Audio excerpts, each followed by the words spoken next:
Të rinjtë e Sarandës e kanë tashmë një shtëpi të tyre. Qendra rinore ka hapur dyert dhe ka shënuar veprimtaritë e para dedikuar moshave rinore. Të pranishëm në startimin e aktivitetit të kësaj qendre ishin edhe Bora Muzhaqi, ministri i shtetit për rinin dhe fëmijët, si dhe Oltion Caci, kryetari i Bashkisë së Sarandës. Qendra rinore do të jetë vendi preferuar për çdo të ri, një hapësirë për të mësuar, krijuar dhe shprehur apo bashkëpunuar, tha ndër të tjera ministri Muzhaqi, duke hyrë në mjediset e këtij institucioni të ri me fokus moshat rinore. Grafisti i ri sarandiot Jason Anoni ka promovuar ekspozitën e vet në mjediset e qendrës së rinore, ndërkohë që ka performuar live në pranitë të rinjve të pranishëm në këtë aktivitet. Jason Anoni është shprehur falënderues për mundësinë që ky event i dha për të promovuar punët e tij me motive dhe frymëzime nga e sotmja dhe historia e Sarandës. Qendra rinore në Sarandë, e para falenderoj Bashkinë e Sarandës që edhe mua më përzgjodhen edhe më vlerësojnë për punën time që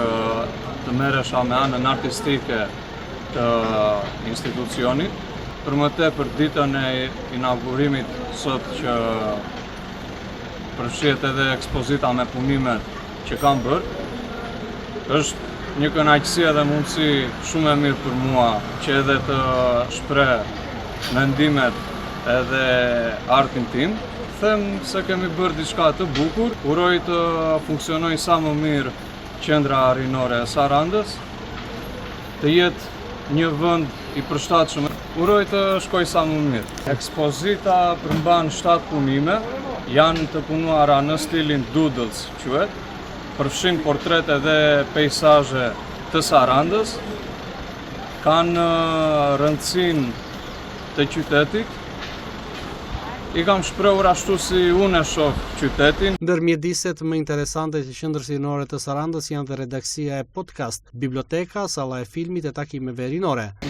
Sallat e ndryshme brenda që është libraria, dhoma me podcaste, me kompjutera ose kinemaja për të prezantuar filma. Është gjithë pozitiviteti ashtu si vetë institucioni, këtë kam dashur edhe unë të përcjell me çfarë kam bërë. Profili e saj që ka ofron qendra rinore shprehen me slogane që kanë të bëjnë me ditët dhe aspiratat rinore, me argëtimin, mësimin dhe kënaqësinë.